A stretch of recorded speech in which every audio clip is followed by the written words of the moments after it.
Nellie Dawson had exactly 3 minutes to figure out how the espresso machine worked before the next customer walked in, and with her luck, that next customer would probably ask for something ridiculous like a lavender oat milk latte with foam in the shape of a unicorn. "This is what I get for saying yes," she muttered, yanking open the cabinet beneath the counter. "You owe me big time, Kayla." It wasn't like Nellie made a habit of covering shifts at the downtown coffee shop. She was a freelance illustrator, not a barista. But when her best friend Kayla had called that morning in a panic, sobbing about a sprained ankle and begging her to cover the afternoon shift, Nellie, being Nellie, had said yes. Now she was elbow deep in coffee grounds, trying not to mess up someone's daily caffeine fix. The chime above the door jingled, and Nellie straightened, brushing a curl out of her face and twisting the apron tighter around her waist. She pasted on a smile. "Hi, welcome to Everbean. What can I get you?" The man who stepped up to the counter looked like he belonged on the cover of a luxury magazine, not in this tiny coffee shop. Tall, lean, broad-shouldered, dark hair that looked like it had been sculpted by the gods. A navy wool coat that probably cost more than her rent, and those eyes deep gray, sharp, assessing her like he was trying to figure out if she was real. "I'll take a black Americano," he said, his voice low and smooth. "Large?" "Sure," Nellie said quickly, turning to the machine and praying she didn't hit the wrong button. Coming right up, he watched her. She could feel it, not in a creepy way, in a curious way, like he was trying to place her. "It's usually someone else here," he said after a few seconds. "You knew." "Just covering for a friend," she replied, keeping her eyes on the machine. "Not exactly a pro," he chuckled. "You could have fooled me." The machine hissed, steam puffing up as the espresso poured. She handed the cup over a minute later, a little too proud of herself for not screwing it up. "Here you go." He took it, but instead of walking away, he stayed.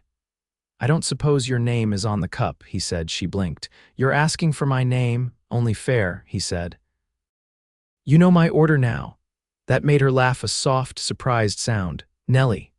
"Nice to meet you, Nellie. I'm Soren." Soren. Of course his name was Soren. She'd never met a Soren in her life, and now here was one, looking like he'd stepped out of a black tie gala and into her chaotic afternoon. "Well, Soren, enjoy your Americano." He held her gaze for a second longer, then smiled, a real one, warm and slightly crooked, and walked out. It should have ended there. Just a polite, strange little moment. But the next day he came back, and the day after that, always around the same time. Always ordering the same drink, though sometimes he added a muffin, and always asking a little more about her. "You're not a barista," he said on day 3. "Nope, I draw weird little creatures for a living." "Seriously? Children's books," she clarified, "mostly freelance." "You'd be surprised how many people want monsters with googly eyes." He laughed at that.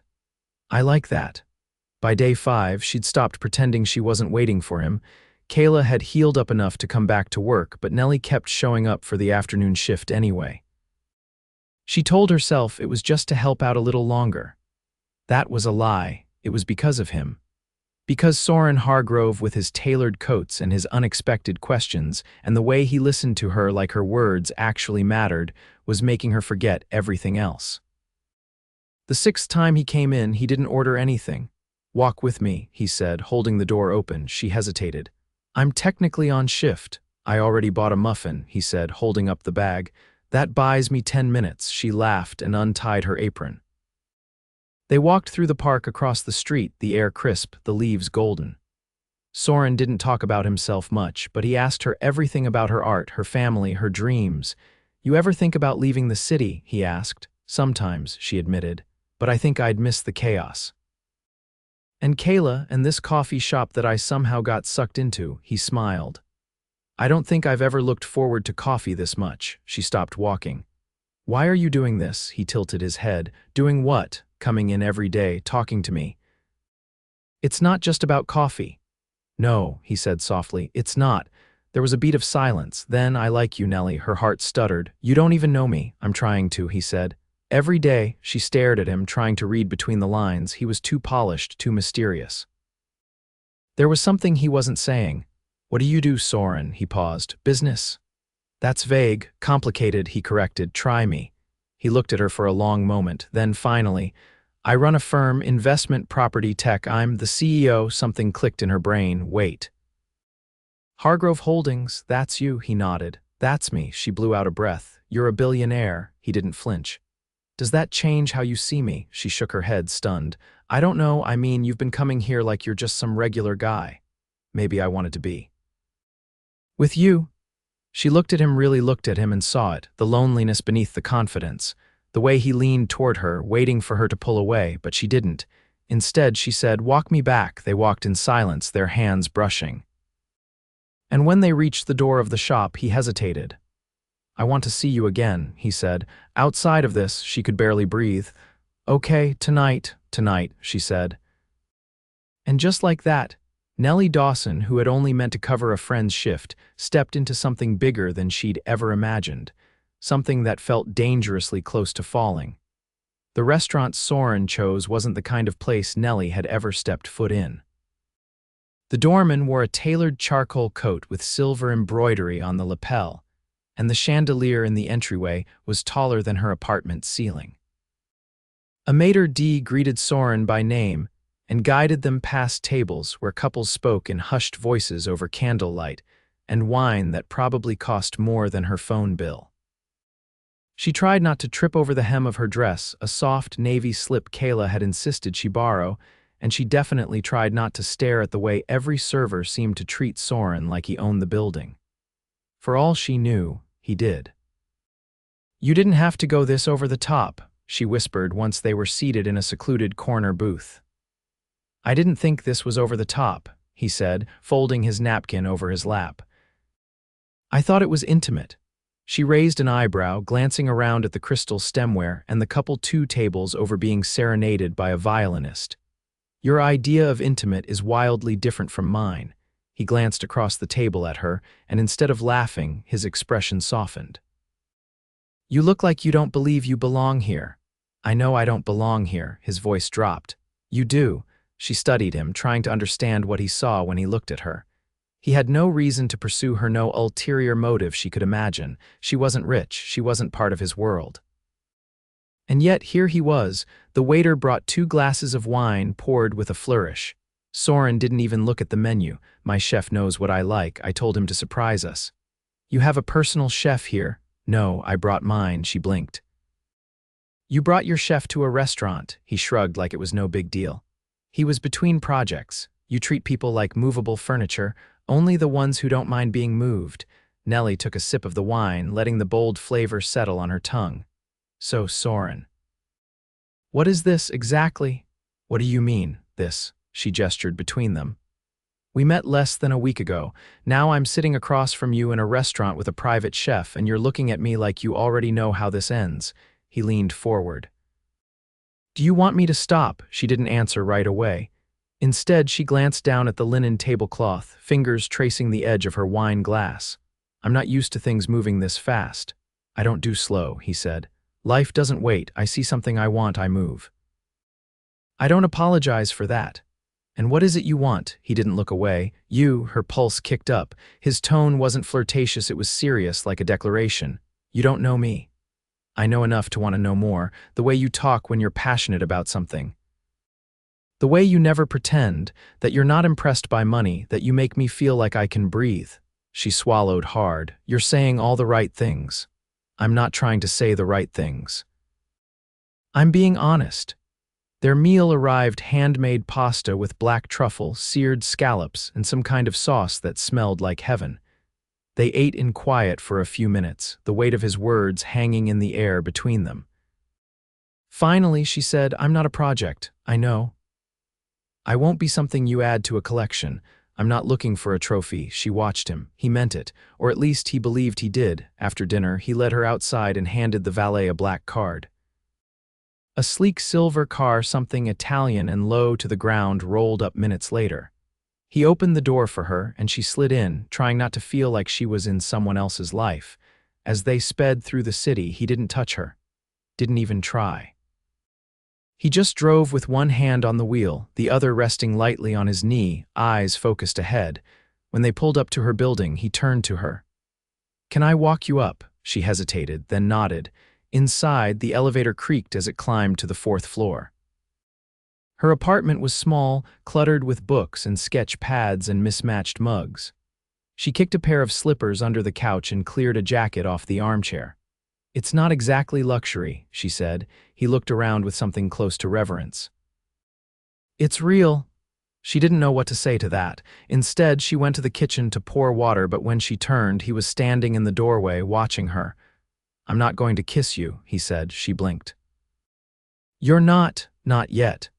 "Why? Because if I do, I won't want to stop." Her breath caught. "I want to do this right," he said. "I want you to know I'm not playing a game. I'm not here for a thrill. I see something in you, Nellie, something I haven't seen in years." She didn't move. Didn't speak. He stepped forward, brushed his fingers gently against her cheek, and then dropped his hand. "I'll call you tomorrow." And then he left. Nellie stood in the middle of her kitchen, stunned. She should have felt overwhelmed. She should have questioned everything. But all she felt was the slow, steady hum of something beginning, something real, something that might just change everything.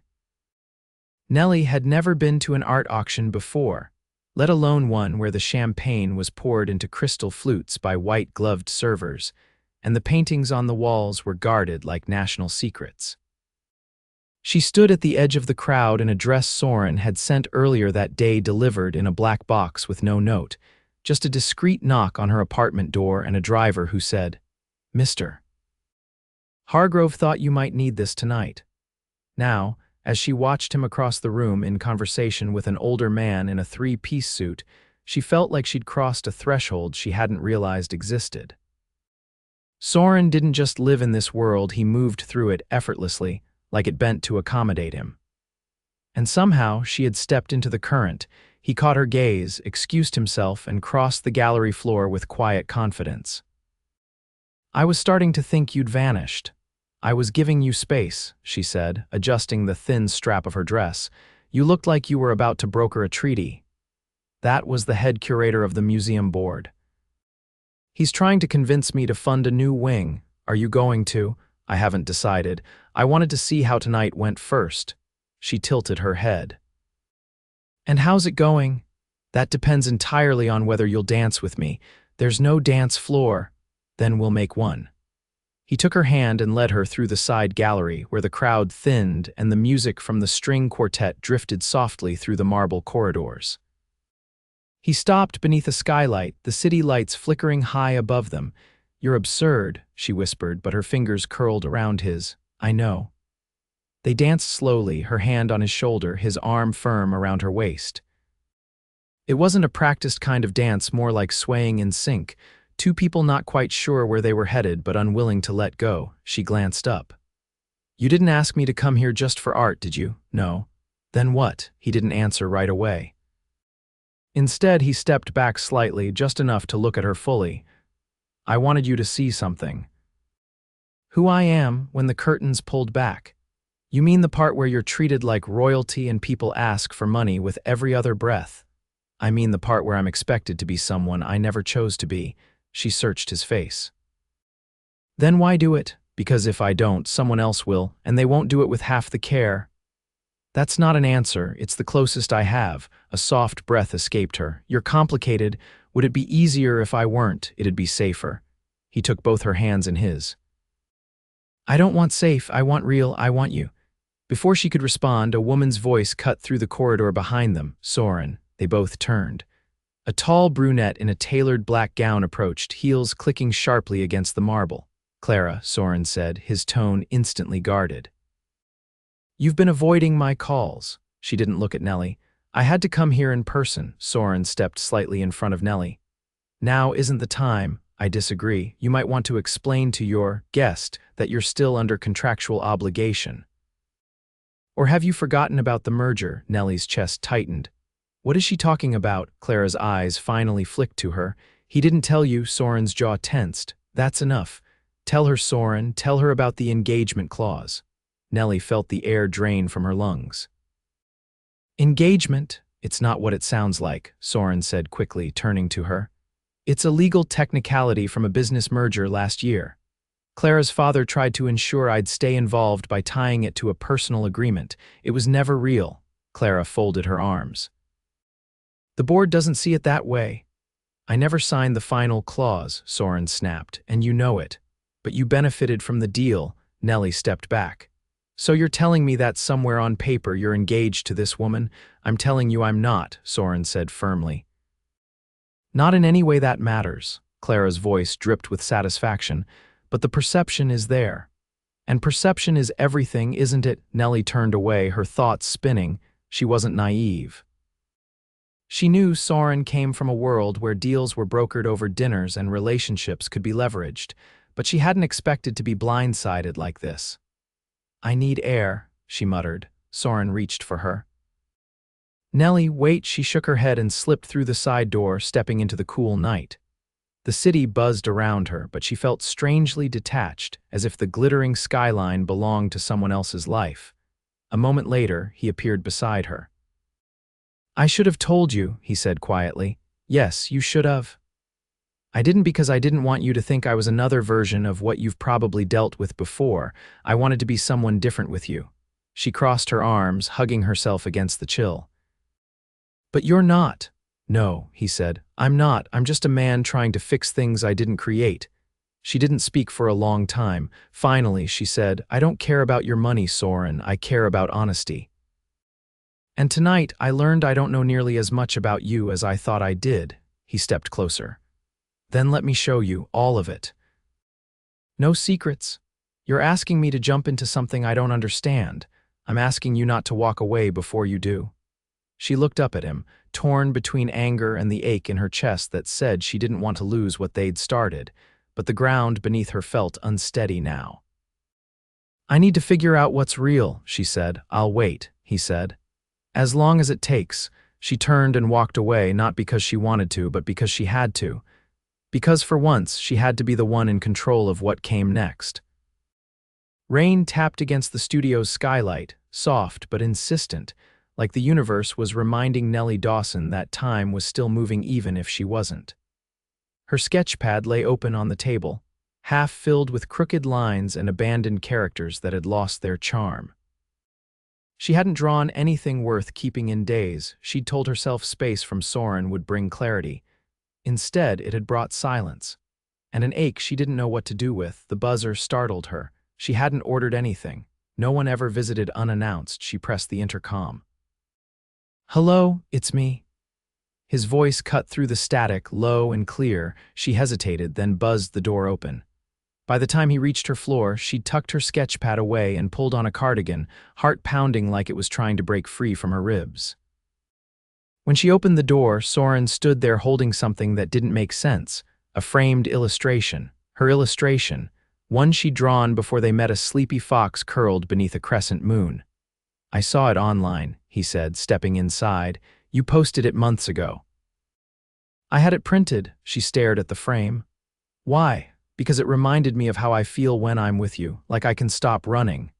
He placed it gently on her kitchen counter, then turned to face her fully. His coat was soaked from the rain, his hair damp, but his expression was steady. I'm done letting other people write my story, he said. And I'm not asking you to jump back into anything. I'm just here to tell you the truth. All of it. Nellie folded her arms, still unsure if her chest was tight from anger or longing. Then say it. I inherited Hargrove Holdings when I was 23. My father died unexpectedly. No transition plan, no support. Just a legacy I didn't ask for and a board of sharks who wanted to gut it. She leaned against the wall, silent. I made decisions to protect it, he continued. One of them was agreeing to a merger that came with strings. The engagement clause was one of them. I never loved Clara. I never even dated her. It was a legal mechanism, a way for her father to secure his influence. And you were willing to go along with that. I was willing to pretend I might.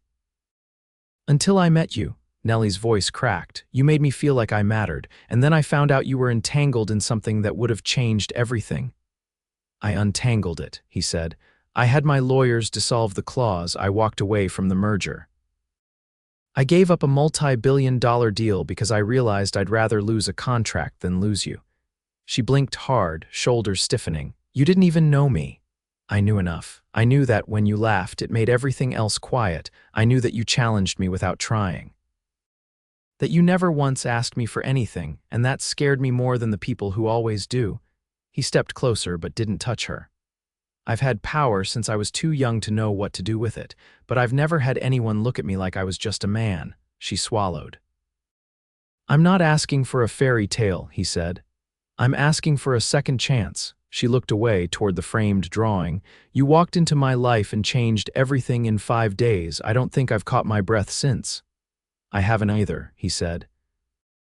But maybe we don't have to. The rain outside picked up, drumming louder against the skylight. She stepped forward slowly, almost cautiously, like she wasn't sure the moment was real until she was close enough to see the tension in his jaw and the softness behind his eyes. I still don't understand why me, she said, voice barely above a whisper. Because you don't need anything from me, he said. And I've never respected anyone more. Her hand reached up to his chest slowly, resting above the steady rhythm of his heart. He didn't move. I don't want to be someone you save, she said. I want to be someone who stands next to you.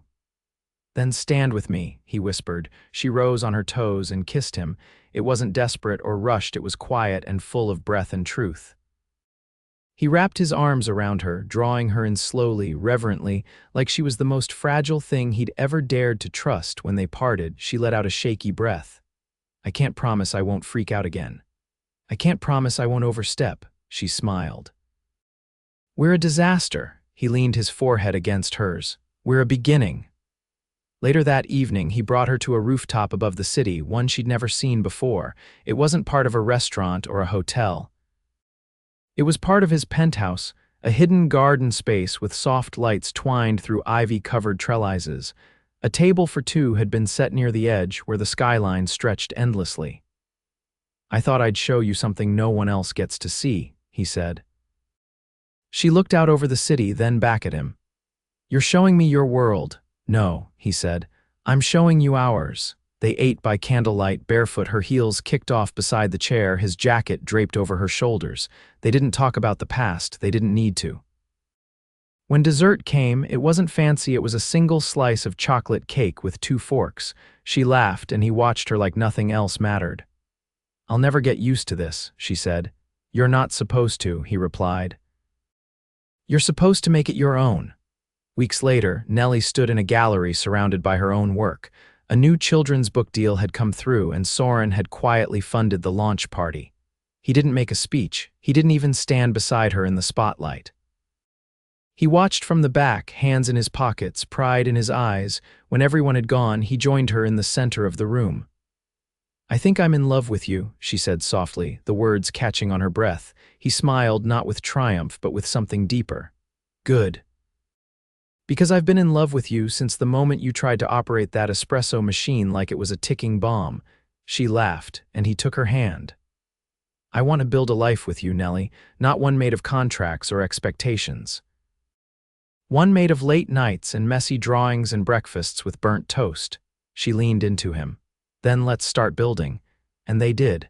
With ink-stained fingers, morning coffees, and a love that refused to follow any script but the one they wrote together. The scent of fresh lilies lingered in the air as Nellie readjusted the placement of the final sketch on the gallery wall. Her fingers were smudged with charcoal, and a streak of graphite traced the inside of her wrist. The space was smaller than her previous launch, more intimate, deliberately so. This wasn't a public celebration, it was a private unveiling of her newest collection, one she had created not for publishers or clients, but for herself. Outside the window, the garden terrace bloomed in soft purples and pale yellows. Lanterns hung overhead, glowing gently as dusk settled over the city. The studio had once been a cold, echoing place she'd rented on a whim. Now it felt like home, or at least the beginning of one.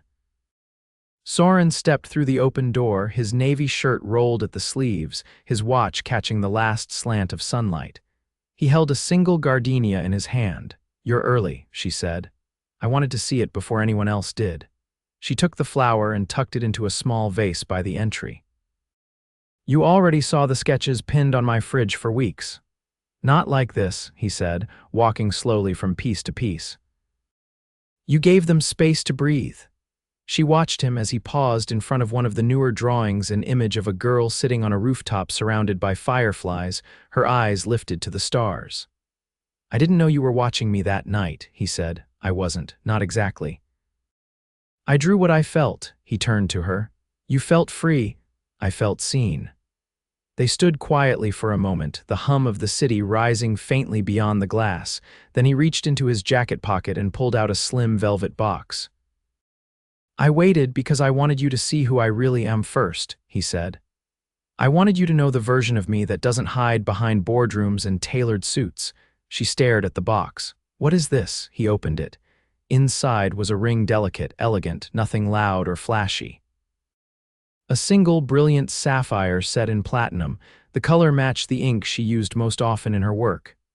I didn't pick it out because it was expensive, he said. I picked it because I saw it and thought, this looks like her. Her heart beat faster, but her feet stayed planted. I'm not proposing a fairy tale, he continued.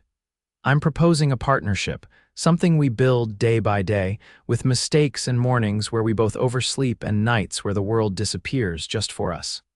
Nellie didn't speak right away. Instead, she stepped toward him and took the ring from the box. She held it in her palm, turning it slowly. I thought I'd be afraid if this ever happened, she said. But I'm not, he raised an eyebrow. Is that a yes? She looked up at him, eyes shining. It's a yes, he didn't rush. He slid the ring onto her finger carefully, reverently, like he was placing a crown on something sacred. When he kissed her, it wasn't with fire or urgency. It was with certainty. Later, as the garden filled with close friends, lanterns glowing brighter against the night sky, Nellie stood with her fingers laced through Soren's and finally understood what peace felt like. Kaylor raised her glass mid-toast and shouted, to Nellie. For proving that you can accidentally fall into love and still land on your feet. Laughter rippled through the garden and Soren leaned down. I like her. She's the reason I survived last year. Then I owe her everything. The months that followed unfolded with a quiet kind of magic. Their lives didn't become simpler. Soren still ran an empire, and Nellie still lost hours to ink and paper, but everything felt aligned. On weekends, they painted the walls of the new place together, arguing lightheartedly over shades of blue. On Mondays, Soren made coffee, even if it still tasted awful. On Wednesdays, Nellie would bring lunch to his office and sketch in his boardroom while he worked, her presence grounding him in a way nothing else ever had. The engagement wasn't rushed. There were no press releases, no public statements, just whispered plans over takeout and long walks through quiet streets. When they stood beneath the arched glass ceiling of a small conservatory 6 months later, surrounded by soft music and candles, there were no cameras, just promises. I vow to love the you that no one else sees, Nellie said, her voice steady. And I vow to never stop earning that love, he replied. She wore a silk gown the color of cloudlight, and he wore a simple suit with no tie. Her bouquet was made of wildflowers. His boutonniere was a single gardenia. Afterward, they danced barefoot in the conservatory, her head resting against his chest as the stars blinked awake above them. I never thought I'd find something like this, she whispered. You didn't find it, he said. You created it. Years passed, but the rhythm of their love never dulled. Nellie illustrated books that spoke to children and adults alike, stories about courage and wonder, always dedicated to someone who believed in her before she believed in herself. Soren restructured his company, giving more time to passion projects, investing in art programs for underfunded schools, and quietly donating to causes she cared about. They traveled often, but always returned to the same rooftop garden, now theirs, where fireflies still danced in the summer heat and the city stretched endlessly around them. One evening, years later, Nellie stood by that familiar railing, a small child nestled against her hip. Soren approached, wrapping one arm around her waist and placing a kiss on the top of their daughter's head. She's got your eyes, he said. She's got your stubbornness. She'll need both. They watched as their daughter pointed toward the skyline and whispered something only she understood. Nellie leaned her head against Soren's shoulder. I think she's going to be an artist, she said, or a CEO, or both. He kissed her temple. Whatever she is, she'll be loved. And as the sun dipped below the edge of the world, casting gold against the windows of a city that had once felt too big to hold her, Nellie Dawson realized that nothing about her life had gone to plan, but everything had fallen exactly into place.